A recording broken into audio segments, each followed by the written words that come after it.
Oi,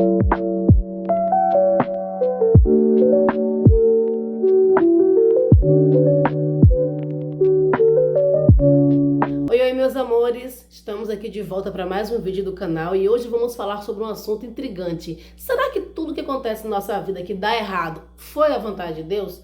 Mas será também que em alguns aspectos da vida, de fato, Deus pode frustrar os nossos sonhos? Ele pode frustrar as nossas vontades em nome de um bem maior, de um plano maior que Ele tem para nossa vida? Oi! Se você está chegando aqui agora no meu canal, eu sou a Jussiara, seja muito bem-vindo e vamos falar sobre esse assunto muito importante. Bem, indo por partes, sim, tem coisas na nossa vida que Deus pode frustrar, porque Deus tem um plano maior. E aqui no livro de Provérbios, no capítulo 16, no verso 1, diz assim: o coração do ser humano pode fazer planos, mas a resposta certa vem dos lábios do Senhor. Então sim, tem coisa na minha e na sua vida que de fato Deus ele pode ali intervir por um bem maior. Ele pode então frustrar ali a nossa vontade, frustrar o nosso sonho. Bem, a gente percebeu que o verso é bem claro em dizer que nós fazemos planos, nosso coração faz planos, mas a resposta certa vem do Senhor. E isso nos deixa uma lição muito importante, a lição da confiança em Deus, acreditando que Deus ele tem sempre o melhor para nossa vida. E sim, tem coisas que eu quero, que você quer, mas que Deus está vendo que aquilo não será bom para a nossa vida. Mas vale dizer que nem tudo que nós almejamos e que não dá certo, nem todos os nossos sonhos, nossos desejos, projetos, nossos anseios que são frustrados, nem sempre significa porque a resposta dos lábios do Senhor não era aquela. Tanto é que a Bíblia também vai dizer no livro de Eclesiastes, deixa só eu achar aqui, capítulo 9, versículo 10, diz assim: tudo que vier às suas mãos para fazer, faça-o conforme as tuas forças, porque na sepultura que é para onde você vai, não há obra, nem projetos, nem conhecimento, nem sabedoria alguma. Enquanto em Provérbios a Bíblia diz que sim, tem coisa que você almeja, mas que Deus vai frustrar. Em contrapartida, Eclesiastes vai nos dizer agora que aquilo que vier às nossas mãos para fazer, temos que fazer com todas as nossas forças para que isso dê certo.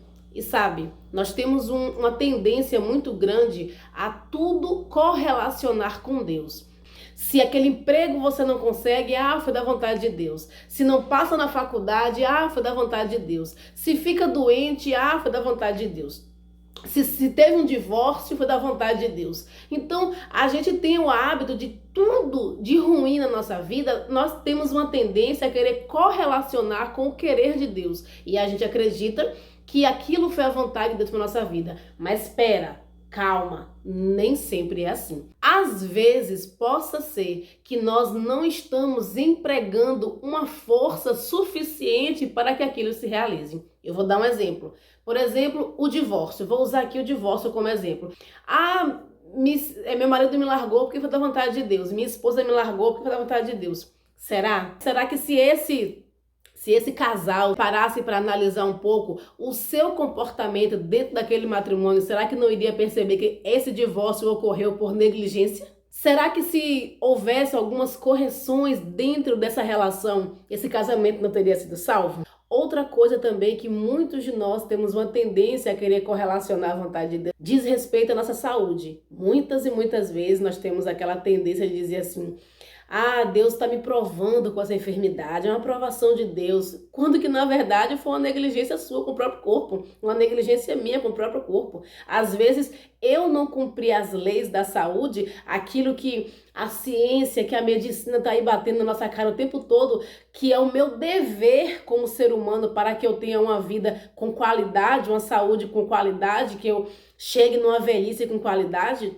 E aí, quando a doença bate porque eu negligenciei tudo isso, muitos de nós ainda têm a coragem de dizer que estamos sendo provados, quando na verdade estamos colhendo o que plantamos. Então a gente precisa ter muita maturidade para poder fazer essas análises em nossa vida e não ficar sempre correlacionando as misérias de nossa vida com a vontade de Deus. Então você percebe que muitas vezes o que nos falta mesmo é a humildade para reconhecer as nossas culpas, ao invés de ficar tudo correlacionando com o querer ou não de Deus na nossa vida. E aí eu pergunto, faz sentido para você? Faz ou não faz sentido que nós precisamos chamar a responsabilidade? É muito mais fácil culpar alguém do que assumir as próprias culpas. Porque, de certa forma, quando nós estamos correlacionando as falhas sempre a Deus, estamos culpando a Ele, dizendo que foi Ele o responsável por aquela situação, ao invés de chamar a responsabilidade para mim mesma. Um outro exemplo simples, digamos que o indivíduo estaria desempregado e ele não consegue um emprego, mas ele não sai. Eu não consigo um emprego porque é da vontade de Deus. Deus deve ter algo melhor e maior para mim lá na frente. Certamente Deus tem um propósito grandioso na minha vida. Então eu não preciso me preocupar, não preciso ficar ansioso. Verdade, beleza. Ansiedade e preocupação não vai nos levar a lugar nenhum. Mas acomodismo também não vai nos levar a lugar nenhum. Então às vezes o indivíduo está dentro de casa, só da sala para a cozinha, da cozinha para a sala, não sai, não monta currículo, ele nem sequer aproveita o tempo livre para estudar e se qualificar em alguma coisa para que ele possa estar mais qualificado para o mercado de trabalho. E aí ele vem dizer agora, porque está ali abaixo, né, não consegue evoluir, crescer profissionalmente, não consegue um emprego, e ele vem dizer que Deus tem um plano melhor na vida dele lá na frente, que é vontade de Deus, que Deus está testando ele. Não, Deus não está testando ninguém não, Deus quer apenas que você levante o bumbum da cadeira e vá se virar. Sabe? Senta na mesa, vai estudar para um concurso, vai estudar para um Enem, vai bater na porta das empresas, ver se não tem algo para fazer. Então, assim, não é a vontade de Deus em circunstâncias tais. Volta a reiterar, tem coisas na vida que sim, Deus vai frustrar por um bem maior. Mas essas coisas que Deus vai frustrar por um bem maior são aquelas que você fez a sua parte, que a sua responsabilidade estava ali muito bem alicerçada. E aí depois que você fez tudo que você podia, não deu certo. Sabe de onde isso vem? Por incrível que pareça, desde o Éden. Lá no Éden, nossos primeiros pais, eles já tinham essa tendência de culpar, né? Depois do pecado ali, que eles conheceram o que era o erro, eles passaram então a culpar, transferir a sua responsabilidade para o outro, porque Deus perguntou para Adão assim: Adão, o que foi que você fez? Você comeu o fruto que eu falei para não comer? Ah, Senhor, comi, mas só que foi a mulher que o Senhor fez que me deu. Então, assim, a culpa não é tão minha assim, né? Se não fosse a mulher, eu não teria comido, porque ela não teria me oferecido, por aí vai. E aí Deus então vai para Eva. Eva, o que foi que você fez? Você pegou o fruto, comeu, deu pro seu marido? Ah, Senhor, pois é, né? Eu acabei comendo, gostei, dei pro meu marido, que é meu marido, né? Afinal de contas, ali é meu maridinho, eu tenho que compartilhar as coisas com ele. Mas aí, sabe qual é o problema, Senhor? Foi a serpente que tu criou. Se não tivesse uma serpente aqui, nada disso teria acontecido. Então você percebe que nós, desde lá, já temos a tendência a querer transferir a nossa responsabilidade para o outro. Mas, veja, nós temos que chamar a nós mesmos a responsabilidade se quisermos ter qualidade de vida, se quisermos ter saúde, se quisermos um bom casamento, bom relacionamento com os filhos, se quisermos qualificação profissional, se quisermos ganhar mais, em tudo na vida nós precisamos chamar a responsabilidade para nós.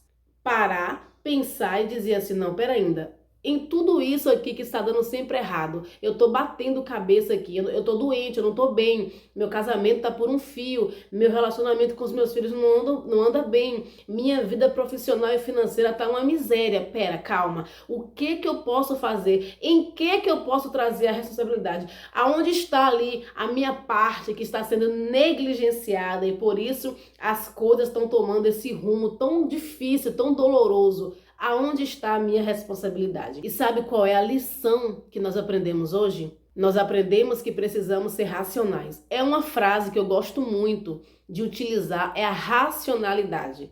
Porque a racionalidade nos leva a uma visão sem cortina, descortinada, vamos dizer assim. Faça uma análise da sua vida. Avalie as circunstâncias da sua vida que estão aí talvez paralisadas, talvez elas estão aí problemáticas, estão aí à beira do abismo, à beira de um colapso. Não sei em que área da sua vida isso possa estar ocorrendo. Faça uma análise e tenta perceber se de fato, ao invés de culpar a serpente, ao invés de culpar o universo, ao invés de culpar Deus, ao invés de culpar o cônjuge, ao invés de culpar o filho, ao invés de acreditar que está sendo provado por Deus, que é uma provação, ao invés de acreditar que Deus tem um propósito maior e por isso que as coisas não estão fluindo aqui agora. E aí, ao invés de estar sempre terceirizando a nossa responsabilidade, que possamos trazê-la para nós e buscar aí as melhores soluções para que aquilo que você tanto almeja possa realizar-se. Certinho? Um abraço.